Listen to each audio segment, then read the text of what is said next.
So the question we have is a container shaped like a right circular cylinder having diameter 12 centimeter and height 15 centimeter is full of ice cream.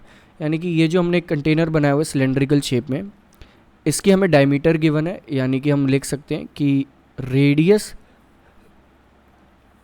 जो है इस cylinder की वो यहाँ पर है 6 centimetre. साथ ही साथ इसकी हाइट भी गिवन है, दैट इज़ हाइट जो कि है 15 centimetre. Next, the ice cream is to be filled into cones of height 12 centimetre. यानी कि ये जो कोन्स हैं इस टाइप के स्ट्रक्चर में आइसक्रीम फिल होनी है। तो ये जो स्ट्रक्चर है, इस टाइप के स्ट्रक्चर्स में अगर आइसक्रीम फिल होनी है, इसकी जो हाइट है इसमें कोन की वो गिवन है 12 सेंटीमीटर। साथ ही साथ ये भी कहा है कि इसका जो कोन का पूरा डायमीटर है वो है 6 सेंटीमीटर। तो कोन का जो रेडियस है दैट इज़ रेडियस कोन जो है वो यहाँ से इक्वल आ जाएगा 3 सेंटीमीटर के।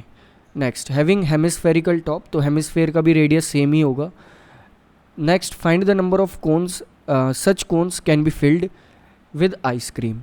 तो अगर हम इसे फॉर्मूले के अकॉर्डिंग समझें, फॉर्मूले मीन्स इन सेंस अगर इस क्वेश्चन को समझें, तो यहाँ पर मान लीजिए इस पूरे आइसक्रीम कंटेनर से इस टाइप के 10 कोन्स बनाए जाते हैं या 5 कोन्स बनाए जाते हैं, तो क्या होगा 5 मल्टीप्लाइड बाय वॉल्यूम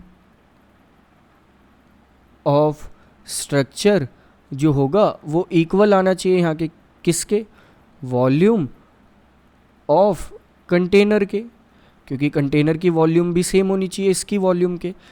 अब ये 5 कहाँ से आया, 5 आया यहाँ नंबर ऑफ कोन्स, क्योंकि हमें मल्टीप्लाई करने पड़े कि कितने कोन्स हैं। फ़िलहाल हमें इस क्वेश्चन में ये पता ही नहीं है कितने कोन्स हैं, तो हम मान लेते हैं कि हमारे पास नंबर ऑफ कोन्स यहाँ पर हैं, दैट इज़ उसके हम कोई एक वेरिएबल मान लेते हैं, that is n multiplied by volume of structure, that is volume of जो ये स्ट्रक्चर है हमारे पास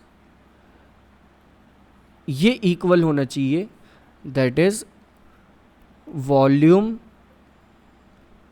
ऑफ सिलेंडर के, जो सिलेंड्रिकल स्ट्रक्चर है उसकी वॉल्यूम के। तो वॉल्यूम ऑफ स्ट्रक्चर की ये स्ट्रक्चर अब किस किस से बन रहा है, एक कोन और एक हेमिस्फेयर, इन दोनों से मिलके बन रहा है। तो फॉर्मूले के अकॉर्डिंग अब लिख लेते हैं, दैट इज़ n, और साथ ही साथ जो वैल्यू पता होंगी हम वो वाली वैल्यूज़ पुट करते रहेंगे n।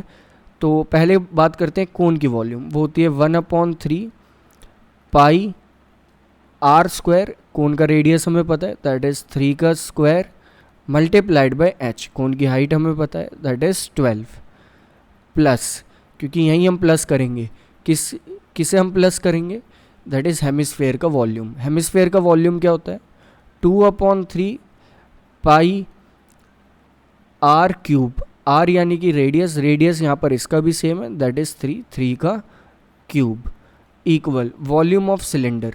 वॉल्यूम ऑफ सिलेंडर होती है पाई r स्क्वायर यानी कि रेडियस का स्क्वायर, रेडियस इसका है 6 यानी कि 6 square multiplied by h, height उस सिलेंडर की है 15। तो ये हमारे पास आ जाएगा। अब देखते हैं क्या कुछ कॉमन लिया जा सकता है। ऑफ कोर्स यहाँ पर अगर देखें तो यहाँ पर सॉल्व करने से पहले हम क्या क्या कॉमन ले सकते हैं, तो 1/3 कॉमन ले सकते हैं, यहाँ भी है यहाँ भी है, 2 को ऐसे ही छोड़ देंगे 1/3 ले लेंगे कॉमन। नेक्स्ट यहाँ पर पाई और पाई कॉमन ले सकते हैं।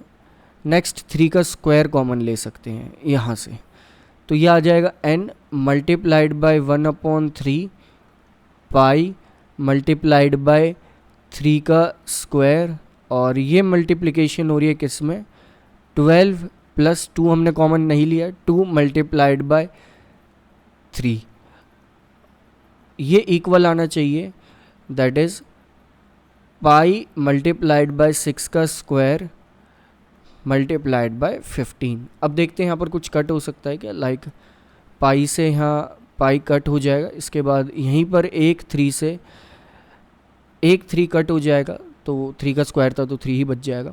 नेक्स्ट अब इसे थोड़ा सा चेंज करके लिख सकते हैं क्योंकि बहुत सारी चीज़ें अब भी कट हो सकती है। लाइक एक बार यहीं कट कर लेते हैं, लाइक 3 से 15 को कट कर देंगे यहीं पर, तो ये यहाँ पर 5 आ जाएगा। अब लिख लेते हैं एक बार, तो ये हो जाएगा n multiplied by 12 plus 6 that is 18 equal 6 multiplied by 6 multiplied by 5। तो ये आ जाएगा हमारे पास। 18 को एक बार 6 से कट करेंगे तो यहाँ 3 आ जाएगा, एंड 6 को फिर 3 से कट कर देंगे तो इस साइड अब 2 आ जाएगा, तो n हमारे पास आ जाएगा 10। यानी कि नंबर ऑफ कोन्स जो यहाँ पर आइसक्रीम के प्रिपेयर करे जा सकते हैं उस सिलेंडर से, जो गिवन डायमेंशन है उसके, वो कोन्स हैं 10।